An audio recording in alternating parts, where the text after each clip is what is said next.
Hi friends, இன்றைக்கி என்ன பார்க்க போகிறோன்னா வெண்பொங்கலும் சொஜ்ஜியும் தான் பார்க்க போகிறோம். அதுக்கு வந்து நான் அந்த ஆளாக்கில் முக்கால் ஆளாக்கு வந்து அரிசி எடுத்திருக்கேன். அதில் 3/1 மாதிரி நம்ம கால் ஆளாக்கு வந்துட்டு பாசிப்பருப்பு எடுத்துக்கலாம். அது வந்துட்டு ரொம்பவும் போடக்கூடாது, ரொம்ப கம்மியாகவும் போட்டால் பொங்கல் டேஸ்ட்டாக இருக்காது. அதனால் போட்டு கொஞ்சமாக மஞ்சத்தூள் போட்டுக்கோங்க. கொஞ்சம் சீரகம் வந்து வேகும் போதே போட்டால் இன்னும் அந்த பொங்கலோட ஃப்ளேவர் இறங்கும். சரிங்களா? அது போட்டுக்கோங்க. போட்டு பாருங்கள், தண்ணி ஊற்றிட்டா கொஞ்சம் குழையிற மாதிரியே தண்ணி ஊற்றிக்கோங்க. உங்கள் அளவுக்கு நான் 2 சொம்பு தண்ணி ஊற்றுவேன். ஊற்றிட்டு குக்கரில் ஒரு 4-5 சவுண்ட் வச்சாலே நல்லா பாருங்கள் வெந்துருச்சு அரிசியும் பருப்பும்.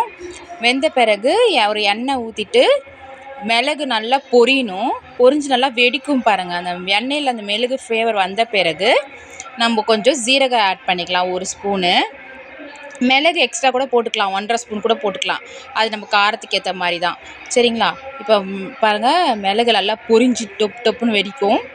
அதுக்கப்புறமா நம்ம சீரகம் போட்டுக்கலாம். இப்போ நம்ம கொஞ்சம் சீரகம் ஆட் பண்ணிக்கலாம். சரிங்களா? பாருங்கள், எல்லாமே பொரிஞ்சிருச்சு. இந்த டைமில் வந்து நம்ம சீரகம் ஆட் பண்ணிக்கலாம். ஜீரகம் ஆட் பண்ணியாச்சு. இப்போ அதுவும் நல்லா பொரிஞ்ச உடனே துருவி வச்ச இஞ்சி நல்லா அந்த எண்ணெயோடு நல்லா அந்த ஃப்ளேவராக வரணும். ரொம்ப கருக விட்றாதீங்க. ஸ்லிம்மில் வச்சு நல்லா பொரிய விடுங்க. இஞ்சியை நல்லா வதக்கிக்கோங்க. எண்ணெய் நிறையா கூட ஊற்றிக்கலாம். சரிங்களா? நல்லா ஊற்றி கலரிங்க. அந்த ஸ்மெல் வந்த பிறகு நம்ம ஆல்ரெடி பொங்கல் வச்சுருந்தோங்க இல்லையா, அதில் கொஞ்சம் உப்பு போட்டுட்டு இதில் கொஞ்சம் கருவேப்பிலை ஆட் பண்ணிக்கோங்க. இப்போது கறி லீவ்ஸ் ஆட் பண்ணிக்கலாம். நல்லா பொரிஞ்சிச்சு பாருங்கள்.